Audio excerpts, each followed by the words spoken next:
대규모 개발 사업이 이루어지고 있는 인천 효성지구에서 잡음이 끊이지 않고 있습니다. 이곳의 원주민들과 시행사가 보상을 놓고 오랜 시간 갈등을 이어왔기 때문인데요. 네, 최근 법원과 인천시 행정심판위원회가 잇따라 원주민의 손을 들어줬지만 주민들은 이미 사라진 집 때문에 보상받을 길은 더 막막해졌다고 호소합니다.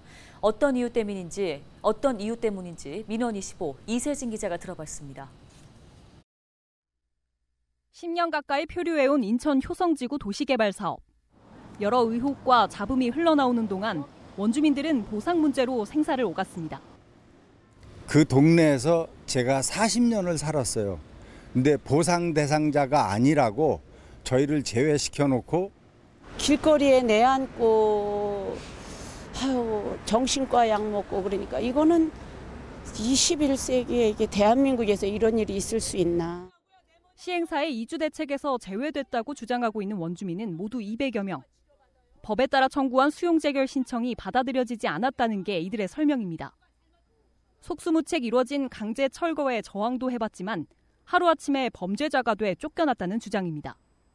지금 몇 년째 집행한다고 그래갖고서는 공무집행 방해다, 부당이득금이다, 이런 식으로 해갖고 저희 공사 방해 가처분까지 해갖고 지금 주민들을 재판받게 하고 저희 남편 같은 경우는 정말 전과자가 되고.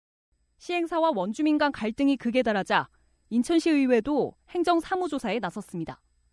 보상 절차에 일부 문제가 있었다는 결과가 나왔지만 달라진 건 없었습니다. 불법적이고 위법적인 법률 위반 사항은 다 밝혀냈는데 인천시 의회가 행정청원한테 강제할 수 있는 게 없다라는 겁니다. 결과 보고서가 나왔음에도 불구하고 그 결과 보고서는 그냥 유야무야. 그런데 최근 인천지방법원이 원주민 손을 들어줬습니다. 이주대책 대상자에서 제외된 원주민 19명이 시행사의 처분을 취소해달라며 소송을 제기하자 이를 받아들인 겁니다. 법원은 시행사가 수립한 이주대책 대상자에 이들 원주민들도 포함돼야 한다고 판단했습니다. 같은 달 인천시 행정심판위원회도 수용재결 신청을 하지 않은 시행사의 처분을 위법하다고 보고 이행명령을 내렸습니다. 행심위의 이행명령은 행정소송과 달리 즉시 효력이 발생합니다. 하지만 보상은 여전히 먼 이야기입니다. 수용재결 신청을 위해서는 물건조사부터 다시 시작해야 하는데 조사 대상인 집이 철거로 이미 사라진 탓입니다. 이미 철거돼서 증거인멸해서 없어져 버린 물건을 어떻게 조사를 하고 공고를 하고 협의를 해서 감정평가하고 협의해서 이거를 우리들하고 협상을 하겠다는 건지 그거를 검토하겠다고 인천시가 더 우스운 모양입니다. 지금. 시행사는 집업 판결에 즉각 항소했습니다. 소송을 제기한 원주민들은 시행사가 마련한 대상자 기준에 맞지 않아 제외했고 판결 역시 관련 법의 손실보상과는 별개라며 항소 배경을 설명했습니다. 그러면서 이주대책은 현재 진행 중인 사안이어서 행정조치나 위법성도 시기상조라는 입장도 보내왔습니다. 행정심판위원회의 이행명령은 보상 확정이 아닌 재결 신청에 관한 부분이며 향후 확정 결정을 받아야 할 내용이라는 점도 분명히 했습니다.